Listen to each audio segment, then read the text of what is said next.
ang tulay ito. Ang tulay lang gid noon si ang 200 ani. Ang kani 190 na ni. 180 ni. Tulay lang. Hindi. Kani natin ni.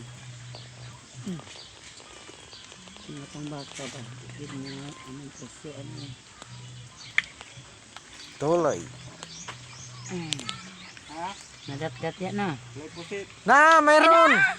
May pusit. Kilo na oh. Na, dili subay ako ka adobo. Kay gimingaw ko mig puset kay panagsar ang puset. Magwala ning tulay go.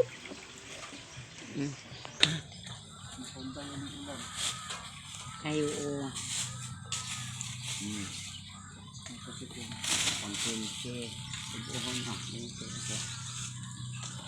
Pagpuan.